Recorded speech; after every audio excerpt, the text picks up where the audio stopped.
यार अगर मैं तुमसे कहूँ कि एक दो नहीं पूरे 60 से ज्यादा बच्चों ने एक ही दिन एक ही जगह पर उड़न तस्तरी और अजीब से जीव देखने का दावा किया था तो शायद तुम कहोगे कि बच्चों की कल्पना होगी। लेकिन रुको, जब उन बच्चों से अलग अलग पूछताछ की गई तब भी उनकी कहानियां काफी हद तक एक जैसी निकली। अब सवाल यह है कि क्या इतने सारे बच्चे एक साथ एक ही झूठ बोल सकते हैं, या फिर उस दिन सच में कुछ ऐसा हुआ था जिसे हम आज तक नहीं समझ पाए हैं। और सबसे हैरानी की बात यह है कि ये कोई इंटरनेट की कहानी नहीं है। ये घटना 1994 में एक असली स्कूल में हुई थी और आज भी दुनिया की सबसे रहस्यमयी उड़न तस्तरी घटनाओं में गिनी जाती है। तो आखिर उस दिन उन बच्चों ने क्या देखा था, चलिए जानते हैं। 16 सितंबर 1994 जिम्बाब्वे का एरियल स्कूल। सुबह का समय था। स्कूल में लगभग 200 बच्चे मौजूद थे। उस समय कई शिक्षक अंदर किसी मीटिंग में व्यस्त थे और बच्चे बाहर खेल रहे थे। अब तक सब कुछ बिल्कुल सामान्य था, लेकिन तभी कुछ बच्चों का ध्यान आसमान की तरफ गया। उन्होंने देखा कि एक चमकदार सी चीज हवा में दिखाई दे रही है। पहले किसी ने ज्यादा ध्यान नहीं दिया। बच्चों को पहले लगा होगा कि कोई विमान होगा, कोई हेलीकॉप्टर होगा, लेकिन फिर उस वस्तु ने कुछ ऐसा किया जिससे बच्चों का ध्यान पूरी तरह उसकी तरफ चला गया। कुछ बच्चों के अनुसार वह चीज अजीब तरीके से हिल रही थी और फिर वह स्कूल के पास झाड़ियों वाले इलाके की तरफ नीचे आती हुई दिखाई दी।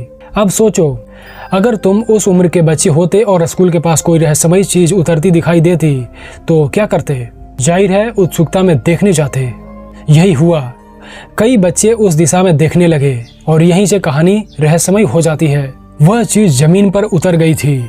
बच्चों ने बाद में बताया कि उन्हें लगा जैसे कोई चमकदार वस्तु जमीन के पास आकर रुक गई थी। कुछ बच्चों का दावा था कि वह डिस्क जैसी दिख रही थी। कुछ ने कहा कि वह किसी वाहन जैसी थी जिसे उन्होंने पहले कभी देखा ही नहीं था। लेकिन असली झटका अभी बाकी था, क्योंकि बच्चों का कहना था कि उस वस्तु के आसपास उन्हें कुछ आकृतियां भी दिखाई दी। छोटे कद की, पतली, अजीब चेहरे वाली, और सबसे ज्यादा जिस चीज का जिक्र बार बार आया वह थी उनकी आंखें।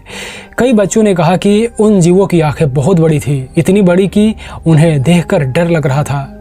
अब यहाँ एक बात ध्यान देने वाली है। ये बच्चे बाद में अलग अलग इंटरव्यू में लगभग यही बातें दोहराते रहे और यही वजह है कि यह घटना बाकी उड़न तस्तरी कहानियों से अलग मानी जाती है। लेकिन क्या बच्चों ने वास्तव में कुछ देखा था? यहीं पर मामला दिलचस्प हो जाता है, क्योंकि अगर केवल 2 या 3 बच्चे ऐसा कहते तो शायद कहानी वहीं खत्म हो जाती।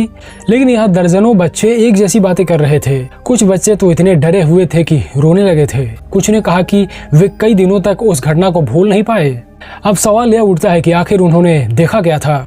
क्या कोई इंसान था? क्या कोई अजीब वाहन था? या फिर बच्चों ने किसी सामान्य घटना को गलत समझ लिया? और यहीं से जांच शुरू हो जाती है। वैज्ञानिक भी पहुंचे, घटना की खबर फैलने लगी, मीडिया पहुंचा, लोग सवाल पूछने लगे और फिर बच्चों के इंटरव्यू लिए गए, उनसे चित्र बनवाए गए। अब यहाँ एक दिलचस्प बात सामने आई। कई बच्चों ने अलग अलग जो चित्र बनाए उनमें से कुछ समानताएं दिखाई दी। चमकदार वस्तु, छोटे कद के जीव और बड़ी आंखें। अब इसका मतलब यह नहीं कि एलियन सचमुच थे, लेकिन इतना जरूर था कि बच्चों ने कुछ ऐसा अनुभव किया था जिसे वे गंभीरता से बता रहे थे। अब यहाँ 2 संभावनाएं बनती है। पहली कि सचमुच कोई अज्ञात चीज वहाँ मौजूद थी, और दूसरी कि बच्चों के बीच कोई अफवाह फैल गई हो और बाकी बच्चों ने उसी को सच मान लिया हो। सुनने में दूसरी बात ज्यादा तर्कसंगत लगती है, लेकिन समस्या यह है कि कई बच्चों ने दावा किया कि उन्होंने घटना को खुद अपनी आंखों से देखा, सिर्फ सुना नहीं था। तो फिर सच क्या है? यहीं से एरियल स्कूल इंसिडेंट यूएफओ इतिहास के सबसे विवादित मामलों में शामिल हो जाती है। कुछ बच्चों ने बाद में कहा कि उन्हें ऐसा लगा जैसे उन जीवों की तरफ से कोई संदेश मिल रहा था। ध्यान रहे, उन्होंने यह नहीं कहा कि एलियन उनके पास आकर हिंदी या अंग्रेजी में बात कर रहे थे, बल्कि उनका दावा था कि उन्हें एक अजीब सा एहसास हो रहा था, जैसे कोई चेतावनी दी जा रही हो।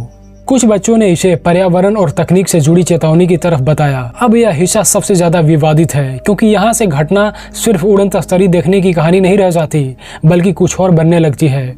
और इसी वजह से आलोचक भी इस दावे को लेकर सवाल उठाते हैं। तो क्या यह सब झूठ था? अब तक लगभग 30 साल से ज्यादा समय बीत चुका है। कई बच्चे बड़े हो चुके हैं, नौकरियां कर रहे हैं, परिवार बना चुके हैं, लेकिन उनमें से कई आज भी कहते हैं कि उन्होंने उस दिन कुछ असाधारण देखा था।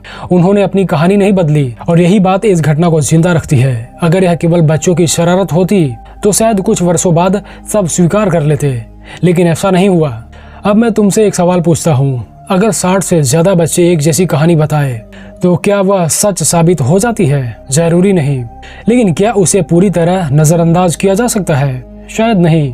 एरियल स्कूल इंसिडेंट आज भी उन घटनाओं में शामिल है जिसका कोई सर्वमान्य जवाब नहीं है। हो सकता है बच्चों ने किसी सामान्य चीज को गलत समझ लिया हो सकता है सामूहिक भ्रम हुआ हो, या हो सकता है उस दिन सचमुच कुछ ऐसा हुआ हो जिसे हम आज भी समझ न पाए हैं।